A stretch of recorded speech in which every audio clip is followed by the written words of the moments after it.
Hello and welcome back to the Broken Doll. Well, tonight I come back to you with these two little dolls, these two dolls here. The fashion doll, which is the mom, and the little girl, which is the daughter, and her little dog. And let's see if we can get in on him. We got to see him too. Let me see. Maybe I just need to come back a little bit. There we go. And we can see them a lot better. Yeah, there we go. Well, the thing is, I had to make her a new hat. And I made my own little hat up off the pattern of the black one. The black one is just rotten. It's just done. I got to come around to the other side so that I can explain everything that happened here. When I was trying to fix... My cat is being silly here. When I was... you got to see this here. She's being silly, Willie. Okay, let's see if we can get it on her. There she is. I'm sorry, but I just got to show her to you. My daughter calls this buttercupping or whatever. Yeah, there she is. Just laying there. She's got her Valentine's Day collar on now. Yep, she's just happy as can be, just laying on the rug. We did some big time vacuuming. I got a new vacuum, a shop vac for out here. And so, oh, does it do a lot better than my other little vacuum. My other little vacuum was throwing out dirt. So that's no good. Okay, let's talk about this here. The hat here was literally just falling apart. You sew it, it wants to rip, but that's not all. This crushed velvet is falling off. It comes right onto the paper itself, and it's going to go into her hair. It comes right through this black stuff here. It's seen better days. So I took the elastic. Actually, I didn't have to take the elastic off. I could pull the elastic off of it. It was so rotten. So anyways, I made her a new hat up, and I'm really kind of proud of my work. I made her a red velvet hat. It turned out pretty good. And then I put some black fake fur around it as well. This fake fur I got from the dollar store. And the thing is, you just pull off the paper and it sticks to the material. It's not sewn on. It's so sticky. It's want to stick to itself. I ruined some of it just from trying to put it. I didn't know it did that. I was getting ready to, with my black thread, to put it in my machine. And I saw that it had sticky stuff. And it's really sticky. So I was kind of pleased with it. So the little girl here, I got her little doggy done here. He's got a red ribbon to match them with the red. I don't know what they were thinking with the pink and everything.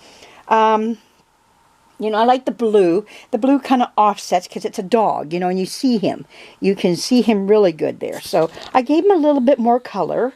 I sat down and just colored him a little bit more because the next day he just looked like he was...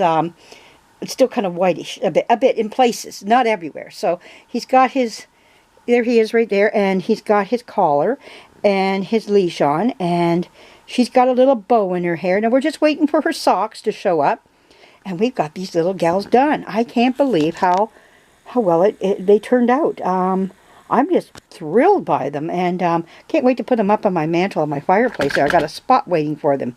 They're going to show so well. Nice little piece to add. I got my whole, this whole shop is just, whoops, sorry, it's just full of stuff everywhere. When I get going here, stuff just like flies out from, I don't know where. You can see I've got all kinds of ribbon and everything just all out right now. But you know what? That's the fun of this. It's not to have this neat little shop that you never use. It's about using it, you know, and that's what I want to do. I've got stuff here. I want to start using it and start experimenting with stuff. But I know I kind of veered off from the Bubbles. Is it Bubbles? Yeah, Bubbles here for a while with her criers. So I want to get back to the criers. But I'm going to finish up where I'm going right now. And then I'm going to come back to the criers. But this is just fascinated me. I'm really thrilled by them. But there they are. Aren't they beautiful? The hat, I just sewed some elastic around it. And yeah, it worked out really good. And the material all came from the dollar store. I paid about like $3.50 for this, so many yards of this material. Let me get it here. I gotta go around again. And it's just a crushed velvet. It's nothing special and up over the top or anything. You know, here we go. It's just some material that I bought from the dollar store. And I just took some of this and cut a piece off of it. The circumference, I used this as my go-to piece. And I thought about making her a hat, but I thought, no, she'd look good with a bow in her hair. So that's what I did and put a pin down in her head. Ouch. But anyways, I want to talk to Cheryl, Mom, and Collectible Dolls. You were asking me about these things that I use for stringing. I want to make sure I hit on this before I go here. I've been wanting to make this video here. These things right here. I have 2 of them. It's not like I would love to give you one, but I can't, because here's the reason. One is wider, one is thinner. One is thinner, one is thicker. They're both of 2 different thicknesses of material. I did locate where I got these from, and they don't make them anymore. They're handmade by somebody, and it's starting to come back to me when I bought them. I remember these words on eBay. It was eBay, and it said on there, the last ones, I have, like, I think 5 left or something, and this is it. No more are going to be made. And I only paid like maybe, I'm going to say $10 or something for them. It wasn't much, and a few bucks in shipping, of course. I didn't know what I was really buying. They said they were stringing tools, and I thought, I'll figure it out.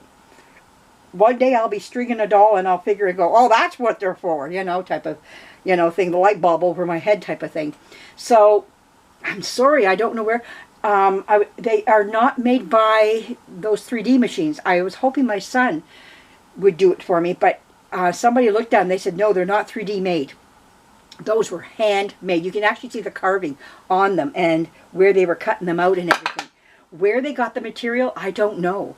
So I'm going to look around, and my son said he would like to give it a try still, just to make some, and on his own if he could. If he could do that, great, and I'll let you know if we can find the material that he used, because you want a flexible material that's not going to be like nothing wood. You want it, like, this stuff bends with your doll a little bit, and you want that a bit so that it doesn't mark up your doll. You don't want something really rigid against your doll and it starts scratching the paint off. These did a tiny bit, but not that bad. I was really pleased with them, how well they worked, and you saw how they worked. Where you can buy them again, if somebody will make them again. That's another thing. They could make a little bit of money off of this. I did show them to a couple people who are into 3D art, 3D type of stuff, and they said, no, that's not 3D machine at all. You can, and I was looking at them really closer, and there are carve marks on them where somebody, like, not whittled, but they were working on them to make them a certain length and everything. But you have to be really precise on the middle. Well, not that precise. You just want an opening so that you can get your hook, grab your hook. I'm going to tell you, they're wonderful. Oh, I'm sad to say that to you, but anyhow, that's the scoop at this point. So anyways, I hope you enjoy what you see here. I think they're turning out really cute. So now I'm going to move on to the next doll, which is the one in the pink I showed you. So anyways, thank you for joining me. I will have more videos coming up here with some very interesting things. I hope you like the idea of using fabric marker on some of your doll clothes if they're faded, or certain little things like the dog I did here. That was fabulous. He just showed up really, he turned out really nice, you know, and I think he looks fabulous, you know. I was thinking of putting little tiny moving eyes on him, but I thought, no, I'll just draw the eyes on, and they look really good. They're good, you know. Good enough for him anyhow. So anyways, I'm really happy with these dolls. Yeah, the most happy family doll made me happy. So there we go. So everybody have a great night. I'll be coming back with some more for you. And I'm going to do a little bit of straightening out. Thanks again for joining me. Bye-bye.